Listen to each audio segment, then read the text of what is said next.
The Jungle by Upton Sinclair, Chapter 4. Promptly at 7 the next morning, Jurgis reported for work. He came to the door that had been pointed out to him, and there he waited for nearly 2 hours.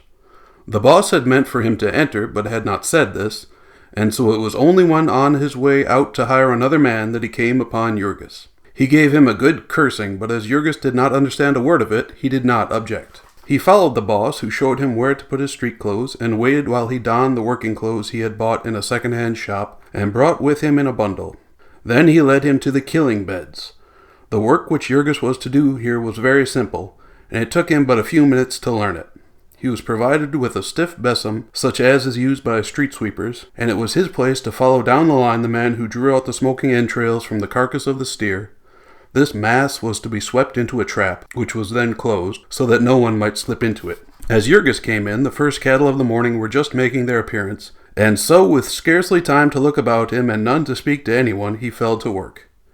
It was a sweltering day in July, and the place ran with steaming hot blood. One waded in it on the floor. The stench was almost overpowering, but to Jurgis it was nothing. His whole soul was dancing with joy.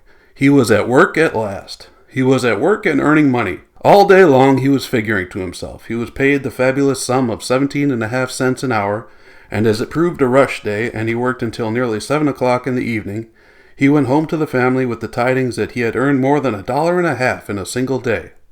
At home, also, there was more good news. So much of it at once that there was quite a celebration in Agnelli's hall bedroom. Jonas had been to have an interview with the special policeman to whom Sedvilas had introduced him, and had been taken to see several of the bosses, with the result that one had promised him a job the beginning of the next week. And then there was Maria Berchinskas, who, fired with jealousy by the success of Jurgis, had set out upon her own responsibility to get a place. Maria had nothing to take with her save her 2 brawny arms and the word job, laboriously learned. But with these she had marched about Packingtown all day, entering every door where there were signs of activity. Out of some she had been ordered with curses, but Maria was not afraid of man or devil, and asked everyone she saw, visitors and strangers, or work-people like herself, and once or twice even high and lofty office personages, who stared at her as if they thought she was crazy. In the end, however, she had reaped her reward. In one of the smaller plants she had stumbled upon a room where scores of women and girls were sitting at long tables preparing smoked beef in cans.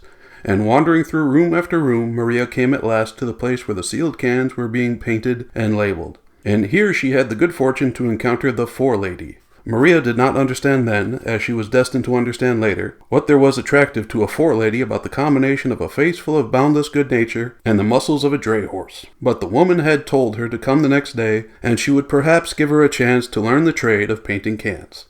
The painting of cans being skilled piecework and paying as much as $2 a day, Maria burst in upon the family with the yell of a Comanche Indian and fell to capering about the room so as to frighten the baby almost into convulsions. Better luck than all this could hardly have been hoped for. There was only one of them left to seek a place. Jurgis was determined that Tetelesbieta should stay at home to keep house and that Ona should help her.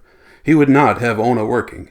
He was not that sort of a man, he said, and she was not that sort of a woman. It would be a strange thing if a man like him could not support the family. With the help of the board of Jonas and Maria, he would not even hear of letting the children go to work. There were schools here in America for children, Jurgis had heard, to which they could go for nothing. That the priests would object to these schools was something of which he had as yet no idea, and for the present his mind was made up that the children of Tetelesbieta should have as fair a chance as any other children. The oldest of them, little Stanislovas, was but 13, and small for his age at that. And while the oldest son of Sedvilas was only 12, and had worked for over a year at Jones's, Jurgis would have it that Stanislovas should learn to speak English and grow up to be a skilled man. So there was only old Dede Antanas. Jurgis would have had him rest too, but he was forced to acknowledge that this was not possible. And besides, the old man would not hear it spoken of.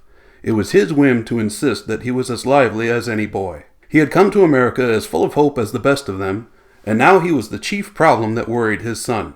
For everyone that Jurgis spoke to assured him that it was a waste of time to seek employment for the old man in Packingtown. Sedvilas told him that the packers did not even keep the men who had grown old in their own service, to say nothing of taking on new ones. And not only was it the rule here, it was the rule everywhere in America, so far as he knew. To satisfy Jurgis, he had asked the policeman and brought back the message that the thing was not to be thought of. They had not told this to old Anthony, who had consequently spent the 2 days wandering about from one part of the yards to another, and had now come home to hear about the triumph of the others, smiling bravely and saying that it would be his turn another day. Their good luck, they felt, had given them the right to think about a home, and sitting out on the doorstep that summer evening, they held consultation about it. And Jurgis took occasion to broach a weighty subject. Passing down the avenue to work that morning, he had seen 2 boys leaving an advertisement from house to house. And seeing that there were pictures upon it, Jurgis had asked for one, and had rolled it up and tucked it into his shirt. At noontime, a man with whom he had been talking had read it to him and told him a little about it, with the result that Jurgis had conceived a wild idea. He brought out the placard, which was quite a work of art. It was nearly 2 feet long, printed on calendared paper, with a selection of colors so bright that they shone even in the moonlight. The center of the placard was occupied by a house, brilliantly painted, new, and dazzling. The roof of it was of a purple hue and trimmed with gold. The house itself was silvery and the doors and windows red. It was a 2-story building with a porch in front and a very fancy scroll work around the edges. It was complete in every tiniest detail, even the doorknob, and there was a hammock on the porch and white lace curtains in the windows. Underneath this, in one corner, was a picture of a husband and wife in loving embrace. In the opposite corner was a cradle with fluffy curtains drawn over it, and a smiling cherub hovering upon silver-colored wings. For fear that the significance of all this should be lost, there was a label, in Polish, Lithuanian, and German, Dom namai Chaim. Why pay rent? The linguistic circular went on to demand. Why not own your own home? Do you know that you can buy one for less than your rent? We have built thousands of homes which are now occupied by happy families. So it became eloquent, picturing the blissfulness of married life in a house with nothing to pay. It even quoted Home, Sweet Home, and made bold to translate it into Polish, though for some reason it omitted the Lithuanian of this. Perhaps the translator found it a difficult matter to be sentimental in a language in which a sob is known as a guxioyimus and a smile as a nusizipsoyimus. Over this document the family pored long, while Ona spelled out its contents. It appeared that this house contained 4 rooms besides a basement, and that it might be bought for $1,500, the lot and all. Of this, only $300 had to be paid down, the balance being paid at the rate of $12 a month. These were frightful sums, but then they were in America, where people talked about such without fear. They had learned that they would have to pay a rent of $9 a month for a flat, and there was no way of doing better, unless the family of 12 was to exist in 1 or 2 rooms, as at present. If they paid rent, of course, they might pay forever, and be no better off, whereas, if they could only meet the extra expense in the beginning, there would at last come a time when they would not have any rent to pay for the rest of their lives. They figured it up. There was a little left of the money belonging to Teta Elżbieta, and there was a little left to Jurgis. Maria had about $50 pinned up somewhere in her stockings, and Grandfather Anthony had part of the money he had gotten for his farm. If they all combined, they would have enough to make the first payment, and if they had employment so that they could be sure of the future, it might really prove the best plan. It was, of course, not a thing even to be talked of lightly.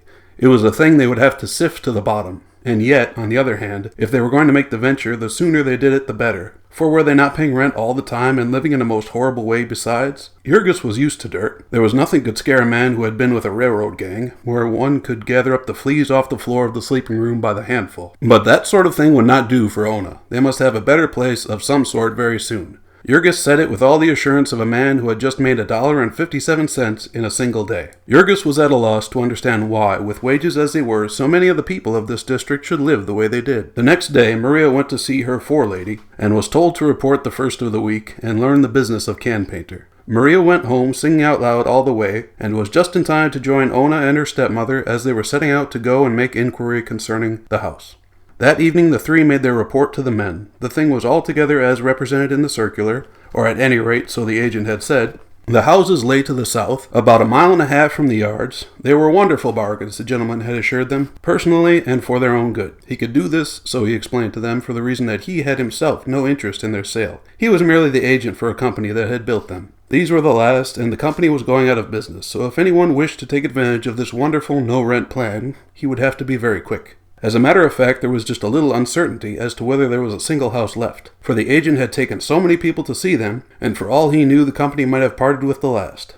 Seeing Teta Elżbieta's evident grief at this news, he added, after some hesitation, that if they really intended to make a purchase, he would send a telephone message at his own expense and have one of the houses kept. So it had finally been arranged, and they were to go and make an inspection the following Sunday morning. That was Thursday, and all the rest of the week the killing gang at Brown's worked at full pressure. and Jurgis cleared $1.75 every day. That was at the rate of $10.50 a week, or $45 a month.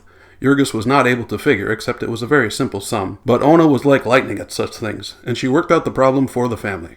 Maria and Jonas were each to pay $16 a month board, and the old man insisted that he could do the same as soon as he got a place, which might be any day now. That would make $93. Then Maria and Jonas were between them to take a third share in the house, which would leave only $8 a month for Jurgis to contribute to the payment. So they would have $85 a month, or, supposing that Dede Antanas did not get work at once, $70 a month, which ought surely to be sufficient for the support of a family of 12. An hour before the time on Sunday morning, the entire party set out. They had the address written on a piece of paper, which they showed to someone now and then. It proved to be a long 1.5 miles, but they walked it, and half an hour or so later the agent put in an appearance. He was a smooth and florid personage, elegantly dressed, and he spoke their language freely, which gave him a great advantage in dealing with them. He escorted them to the house, which was one of a long row of the typical frame dwellings of the neighborhood, where architecture is a luxury that is dispensed with.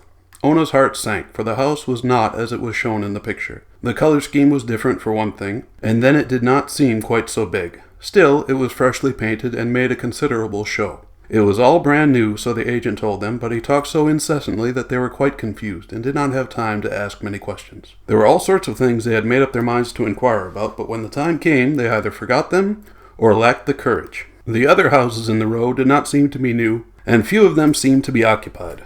When they ventured to hint at this, the agent's reply was that the purchasers would be moving in shortly. To press the matter would have seemed to be doubting his word, and never in their lives had any one of them ever spoken to a person of the class called gentlemen, except with deference and humility. The house had a basement about 2 feet below the street line, and a single story about 6 feet above it, reached by a flight of steps.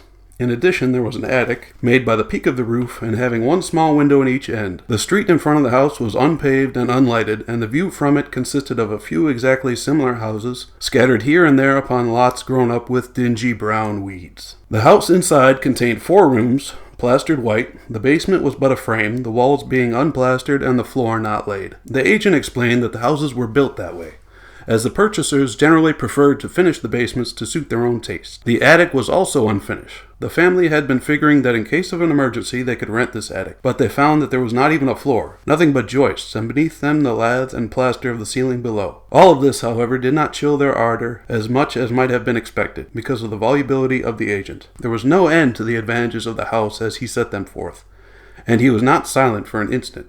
He showed them everything, down to the locks on the doors and the catches on the windows, and how to work them. He showed them the sink in the kitchen with running water and a faucet, something which Teta Elzbieta had never in her wildest dreams hoped to possess.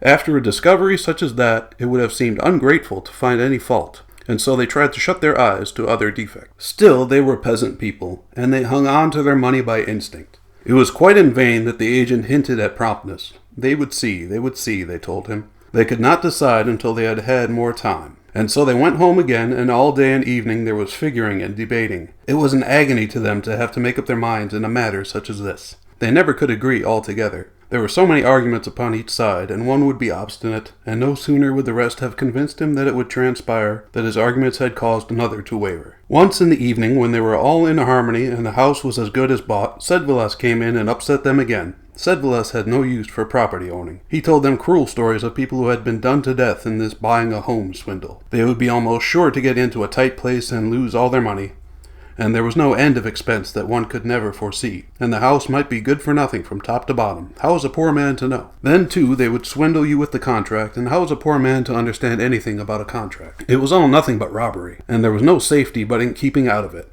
And pay rent? Asked Jurgis. Ah, yes, to be sure, the other answered. That, too, was robbery. It was all robbery for a poor man. After half an hour of such depressing conversation, they had their minds quite made up that they had been saved at the brink of a precipice. But then Sedvilas went away, and Jonas, who was a sharp little man, reminded them that the delicatessen business was a failure, according to its proprietor, and that this might account for his pessimistic views, which, of course, reopened the subject. The controlling factor was that they could not stay where they were. They had to go somewhere. And when they gave up the house plan and decided to rent, the prospect of paying out $9 a month forever they found just as hard to face. All day and all night for nearly a whole week they wrestled with the problem, and then in the end Jurgis took the responsibility. Brother Jonas had gotten his job, and was pushing a truck in Durham's, and the killing gang at Brown's continued to work early and late, so that Jurgis grew more confident every hour, more certain of his mastership. It was the kind of thing the man of the family had to decide and carry through, he told himself. Others might have failed at it, but he was not the failing kind. He would show them how to do it. He would work all day and all night too, if need be. He would never rest until the house was paid for and his people had a home. So he told them, and so in the end the decision was made. They had talked about looking at more houses before they made the purchase, but then they did not know where any more were, and they did not know any way of finding out. The one they had seen held the sway on their thoughts. Whenever they thought of themselves in a house, it was this house that they thought of. And so they went and told the agent that they were ready to make the agreement. They knew, as an abstract proposition, that in matters of business all men are to be accounted liars. But they could not but have been influenced by all they had heard from the eloquent agent, and were quite persuaded that the house was something they had run a risk of losing by their delay. They drew a deep breath when he told them that they were still in time. They were to come on the morrow, and he would have the papers all drawn up. This matter of papers was one in which Jurgis understood to the full the need of caution. Yet he could not go himself. Everyone told him that he could not get a holiday, and that he might lose his job by asking. So there was nothing to be done but to trust it to the women, with Sedvilas, who promised to go with them. Jurgis spent a whole evening impressing upon them the seriousness of the occasion, and then finally, out of innumerable hiding places about their persons and in their baggage, came forth the precious wads of money, to be done up tightly in a little bag and sewed fast in the lining of Teta Elzbieta's dress. Early in the morning they sallied forth. Jurgis had given them so many instructions and warned them against so many perils that the women were quite pale with fright, and even the imperturbable delicatessen vendor, who prided himself on being a businessman, was ill at ease.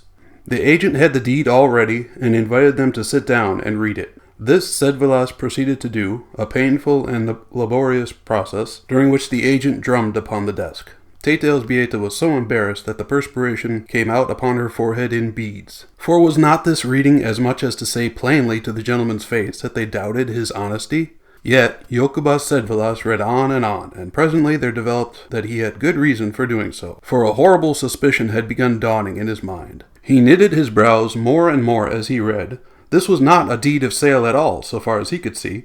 It provided only for the renting of the property. It was hard to tell with all this strange legal jargon, words he had never heard before, but was not this plain. The party of the first part hereby covenants and agrees to rent to the said party of the second part, and then again a monthly rental of $12 for a period of 8 years and 4 months.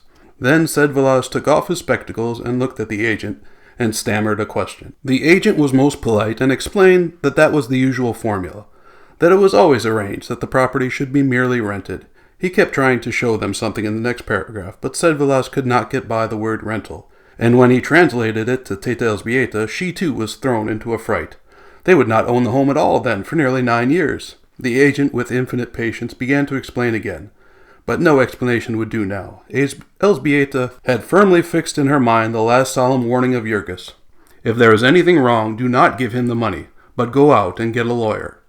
It was an agonizing moment, but she sat in the chair, her hands clenched like death, and made a fearful effort, summoning all her powers, and gasped out her purpose. Jokubas translated her words. She expected the agent to fly into a passion, but he was, to her bewilderment, as ever, imperturbable. He even offered to go and get a lawyer for her, but she declined this.